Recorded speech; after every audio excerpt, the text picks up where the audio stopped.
গাখীৰ ঠিকমতে লেট্ৰিন পেচাব কৰি আছে, হহাকন্দা কৰিছেনে নাই, হাত ভৰি মাৰি চুলি নখ বা কণী মাৰিছেনে নাই আছে, তেন্তে আপোনাৰ বেবীটো নিশ্চয় গ্ৰ' কৰিব। হেল্ল' এভৰিৱান, কি খবৰ আপোনালোকৰ? মোৰ নতুন এটি ভিডিঅ'লৈ আপোনালোক সকলোকে পুনৰবাৰ স্বাগতম জনাইছোঁ।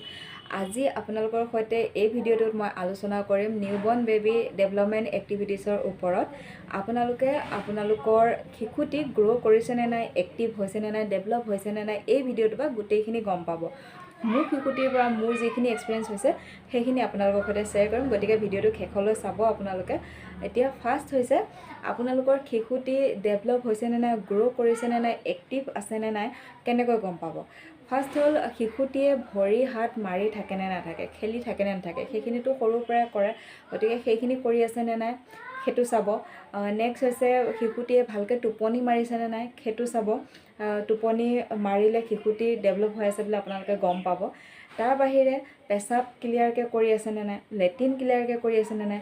লেট্ৰিন নকৰিবও পাৰে, কিছুমান শিশুৱে 5 দিন 6 দিন 7 দিনলৈ লেট্ৰিন নকৰে।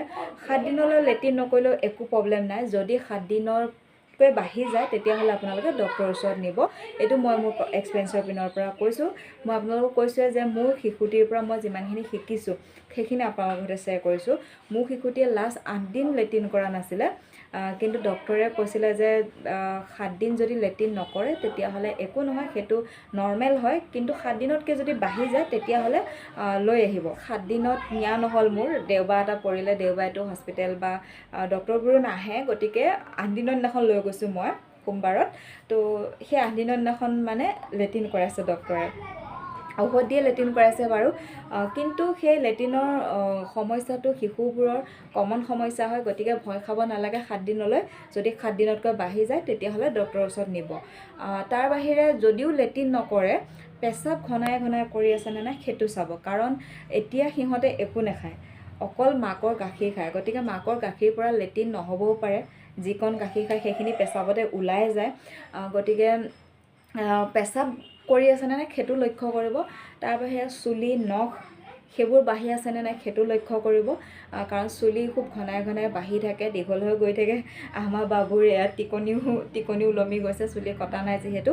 তাৰ বাহিৰে নখ বাঢ়িছেনে নাই, আমাৰ বাবুৰ মই নখ সপ্তাহত 2 দিনকৈ কাটিব লাগে, ইমান বেছিকৈ বাঢ়ে মানে। চ' সেইখিনি ডেভেলপ হৈছেনে নাই চাব। লগতে গাখীৰ ভালকৈ খাই আছেনে নাই সেইটো চাব। যদিও লেট্ৰিন নকৰে গাখীৰটো ক্লিয়াৰকৈ খাই আছেনে নাই চাব, কাৰণ পেচাবতে ওলাই যাব লেট্ৰিন নকৰিলেও। তাৰোপৰি টোপনি ভালকৈ মাৰিছেনে নাই সেইটো চাব। যিমান টোপনি মাৰে শিশুৱে সিমান ভাল বুলি ডক্টৰে কৈছে। তাৰোপৰি কন্দা কুটা কৰিছেনে নাই সেইটো চাব।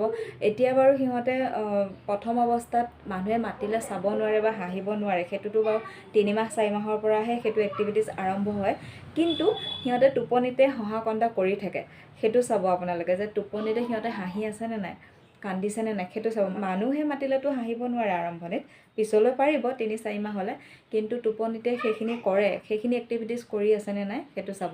মোৰ বেবীৰ ক্ষেত্ৰত মই যিখিনি পাইছোঁ, মানে টোপনিতে সি হহা কন্দা কৰে, নখ তাৰ বহুত বেছি বাঢ়ে, সপ্তাহত 2 দিনকৈ কাটিবলগীয়া হয়, নহ'লে মুখ চুখ আঁচুৰি লয় মানে এনেকৈ খামুচি পিনি।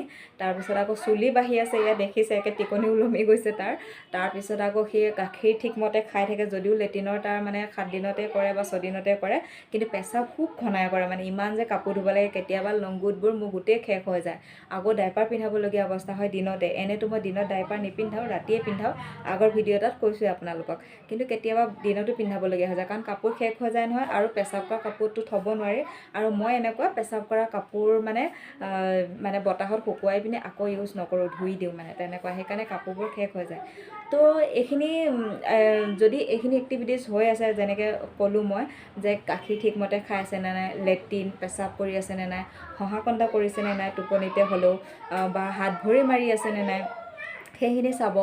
চুলি নখ বাঢ়িছেনে নাই সেইখিনি চাব, বা টোপনি মাৰিছেনে নাই সেইখিনি চাব।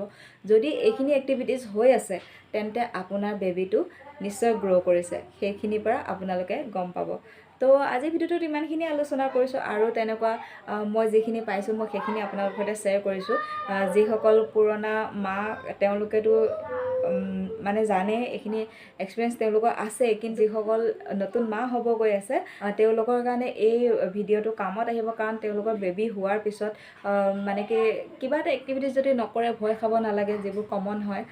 গতিকে এইখিনি কৰি আছেনে না চাব। যদি এইখিনি কৰি আছে তেনেহ'লে আপোনাৰ সন্তানটি নিশ্চয় সুস্থ আৰু গ্ৰ' কৰি আছে, ডেভেলপমেণ্ট হৈ আছে। এক্টিভিটিজবোৰ কৰি থাকিলে ডেভেলপমেণ্টটো হৈয়ে থাকিব। আৰু ওজন বাঢ়ি আছেনে নাই সেইটো চাব। আমি বাৰু চেকআপত নিলে ওজনটো জুখিয়ে থাকোঁ, বা সদায় যেতিয়া লৈ থকা যায় নিজেও গম পোৱা যায় ওজন বাঢ়ি আছেনে নাই সেইখিনি। তো আজিৰ ভিডিঅ'টো ইমানখিনিয়ে। নতুন এটি ৰাতিপুৱাৰ সৈতে নতুন এটি ভিডিঅ'ৰ সৈতে আকৌ আপোনালোকক লগ পাম। ভিডিঅ'টো চোৱাৰ বাবে বহুত বহুত ধন্যবাদ। যিসকলে মোৰ চেনেলটো ছাবস্ক্ৰাইব কৰা নাই, এনেধৰণৰ ভিডিঅ'বোৰ পাবলৈ চেনেলটো ছাবস্ক্ৰাইব কৰি ৰাখিব, ভিডিঅ'টো লাইক কৰিব, শ্বেয়াৰ কৰিব। Bye bye, love you all.